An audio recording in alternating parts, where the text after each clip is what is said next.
Hello, Jacob here, Authentic Gay Blog. This is hopefully the final video. I know it seems like a lot of videos, but this is a very big, important subject in terms of the care review, and I really feel strongly that if they are going to review the care system when they get around to doing it, because it's been delayed because of COVID, that it is done properly because it's so important. We're talking about 70,000 young people on average going into the care system every year, and that is a lot of lives that are impacted basically. And also I feel very strongly that as many care experienced people's voices absolutely have to be included in this. There's no good in getting the same old people around the table because you'll get the same old answers, as simple as that. Okay, so this is about leaving care. A very critical time for people who have been in the care system. If you remember, I gave the statistics, the terrible statistics about, the more times more likely to be homeless, more time likely to be in the prison system, more times more likely to be selling sex, more times likely to die before the age of 25. This is mainly because of that window of time when people are leaving the care system and they fall through the cracks, and they're more vulnerable for being over half asleep and more vulnerable for being caught up in the criminal justice system. Okay, so when I left the care system back in 1987, I was earning, I think, £67 a week at the time, and the local rents were £35 a week. Not including bills, not including food, not including transport to work. So you do the maths. Okay. I kicked up a fuss. I stayed until I was 18 and a half, and thankfully I found what would be called supported lodgings today for £25 a week, and my food was included and I was cooked for basically. My leaving care grant was £35 a week's rent and nothing else, and my social worker met me 6 months later, which they're not supposed to do, because I completely left the care system, only because she'd been my social worker all my life basically, so she cared. You see, today is better. They get what is called a leaving care grant, which some people see as a considerable sum of money, but when you think about what it's got to buy in terms of starting their life in the big bad world, big wide world, away from the system that brought them up, and I use the term brought up loosely, £1,500 to buy washing machine, oven, fridge, bed, all of that isn't a lot of money really, is it? And there's not much support given to sort of access, charity places or charity shops. And why should they go to a charity shop? Why should they get second-hand furniture and that? They deserve, some comforts at least. Now, the age of exiting the care system is different. If you're in kids' homes or residential care, it's 18. If you're in foster care, it's 21. And then there is some kind of support until you're 25. Now, this varies from local authority to local authority. It changed a couple of years ago in regards to the local authority supporting someone to do some educational activity or route into employment. It's not what I would call proper support. Anyway, in my previous job at the Care Leavers Association, I gave a number of talks and I'm very good at public speaking and presenting information, largely to an all-female audience, mainly because that is a makeup of clinical commissioning groups, the NHS and leaving care services. It was primarily the NHS because it was Department of Health funding. I would ask a question to the audience, and I would say, at what age, those of you who have children, at what age did you tell your children you will never see them again, they must leave the home, set up life on their own, and go? Was it 18 or 21? And they must not come back. And maybe if they were lucky, you will meet them for a coffee and a chat now and then, and the audience kind of like chuckled, that parent chuckle, like, oh, they're still at home, I wish I'd go, so they got the message that in the real world, usually people leave home when they can, and they leave home with a lot of support and a lot of love and a lot of care, and can always go back home, always rely on bank and mum and dad normally, groans went up around the audience, yeah, I still give my kids money, They have that luxury. Looked after children and care leavers don't have that luxury. Everything is cut by a certain age. By 25, it's all cut. By 21, 18 or 21, it's mostly cut, apart from if you go into education and employment. Mainly university education, you get a lot of support. Now, often, they're accommodated very poorly. Some are put in hostels. If you're a vulnerable young person at 16 or 18, you may have seen some of the TV programs about this on Channel 4 and BBC. You're 17 and you're put into a flat on your own, and there's no one around because you got moved from one place to another. So you were in, I don't know, say you were in Leicester, and then you got moved to a foster family or a residential home in Manchester. There's no one in Leicester anymore because you spent the last 3 years in Manchester, or you might not very know many people in Manchester. So normally social isolation is a huge issue, and when I did activities at the care leavers where we asked people who were leaving the care system what they wanted, most of them said, I want to feel that someone cares about me.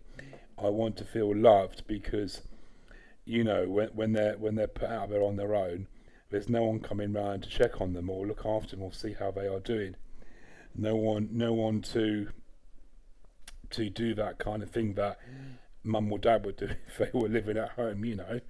Check there's food in the fridge, check they've got their bills set up, check they've got their direct debits or the council tax and whatever it is all set up, check that the house was safe, look in on them, take them out for dinner or something, help them cook, all of these things. It's often lacking when kids leave care. Now, some people are placed in a hostel. How can you place a 16 or 17-year-old who is very, very vulnerable in a hostel with people who may have be on early release from prison? People who might have drug and alcohol issues. I'm not blaming these people at all. People who've got significant mental health issues. You're placing them in a situation that isn't safe for them, and they're vulnerable to a lot of things, a lot of exploitation and stuff like that. They should not be placed in that sort of accommodation. I really feel that some kind of supported lodgings is the way forward, for many of them, and that should be in place for as long as they need it, or there should be special, flats or accommodation that has a support built in with it for as long as they need that support. So a stage, not age approach, okay? Also, I feel there needs to be some kind of befriending service, and this is an idea I had when I was at CLA, that you get a volunteer or community organisation or a charity or whatever who provides this service. It's completely removed from a local authority. It's not part of a looked after children's services or care leaving services. It's completely separate, and it is mostly people who grew up in the care system. I'm sure there's loads of people who grew up in the care system who would want to do this, or people who were foster parents or foster carers, who aren't doing it at the moment and just want to help, but have the knowledge and expertise to support. And basically, it would be primarily for care leavers who've just left the care system, but it'd be for all care experienced people, even the older ones like me, who might just need someone to talk to, meet up for a coffee when we're allowed to meet up for coffee, that is, and talk about life, and just to sort of get someone who understands what it's like to have been in the care system and to feel alone and to feel isolated and feel separated from life, But for the younger ones, these befrienders will play a very important role.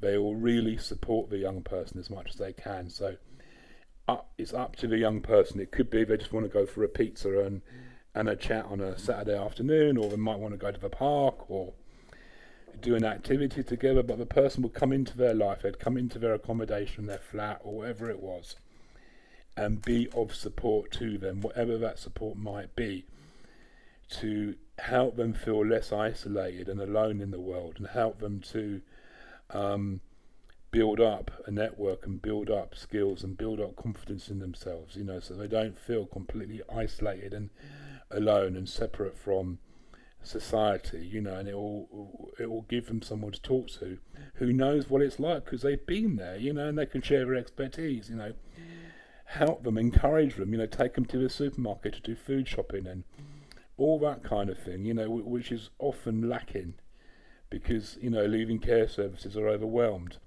in what they're doing, and obviously, they're under pressure to get rid of a young person as soon as they can, and I will say it because that's pretty much what happens, and this will hopefully reduce the isolation. It will reduce the risks that they might have in terms of being exploited by people, because when you're a vulnerable young person, especially when you're a vulnerable young person who probably has complex post-traumatic stress injury, has some kind of underlying mental health issues related to the abuse or trauma they experienced when they were children, are at far more risk of being exploited than anybody else, especially if they've got no family around them whatsoever. And especially if they do have family around them who aren't very good for them, in terms of support and mental health. So these befrienders will reduce that, because they will be able to talk to the young people honestly and openly about the risks that they are open to in terms of other people, and give them worldly knowledge to become worldly wise to these nasty individuals that prey on vulnerable people in order to get them into a life of crime or get them into being sexually exploited, So the accommodation is critical. No hostels, ever, no hostels. Never placed in hostel. Always placed in accommodation as far as they can, where it's near their social networks, if they built up social networks in their local area, It needs to be appropriate accommodation, not a flat on some estate in the middle of nowhere. It needs to be, places that is good for the young person, that's close to their employment, close to their education, if they're in education, if they're receiving medical support or mental health support, it needs to be close to where they're getting their mental health support. I know this is a lot to do, but it's important. It's so important, because you would not do that to your own child. And again, you need to ask that question: would I put my own child in this accommodation? Would I want my own child to live here? Would I say to my own child, well, go and live 30 miles away from your work? No, you wouldn't do that. So we need to come back to that question of, would I put my child there? So the people who are looking at this need to ask that question in their hearts and be honest. Would I want this for my own child? Would I put my own child in this situation? And if you wouldn't, then you don't do it. It's as simple as that. Because if it's not good enough for your own child, it's not good enough for other people's.